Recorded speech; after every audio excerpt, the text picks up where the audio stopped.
Guys नमस्कार। आज हामी यो जुठेकी छोरी 19 भाग चाहिँ प्रस्तुत गर्दैछौँ हैन। त्यसको लागि चाहिँ हामीले यहाँ दुईटा लोकल कुखुरा लिएर आएको भाले हैन।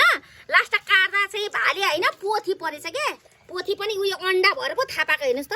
यस्तो अन्डा भएको कुखुरी ल्याएर यो नवीन सरहरूले पापै गर्नुभयो।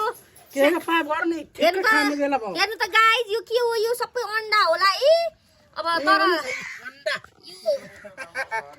यो लोकल कुखुरा चाहिँ खासै मलाई मन पर्दैन। तैपनि अब हाम्रो साथीभाइ हाम्रो सर म्यामहरुको लागि चाहिँ अब खुसी हुन्छ, रमाइलो गरे। दुईटा लोकल कुखुरो ल हेर्नुस् है। हजुर नाति केटो ल हेर्नुस्, यो चाहिँ आन्द्रा बुढी हैन। यो चाहिँ हामी फाल्दिन्छौँ हजुर। ल हामी यस्तै गरेर रमाइलो गर्दैछौँ। हाम्रो जुठेकी छोरी हजुरहरूले धेरै माया गरिदिनु भएको छ। अझ पनि राम्रो हैन माया गरिदिनु हुन्छ भन्ने चाहिँ आशा छ। हस् त धन्यवाद। धेरै बोल्यो भने कति बोल्यो कि प्यार प्यार प्यार प्यार प्यार प्यार प्यार भन्नु होला हैन। त्यही भएर धेरै बोल्दिन हैन। अब पछि बोलौँ ल हैन। हजुरहरूलाई के कस्तो लाग्छ यो चाहिँ अलिकति चित्त दुख्यो क्या मलाई। अब के गर्नु यो अन्डा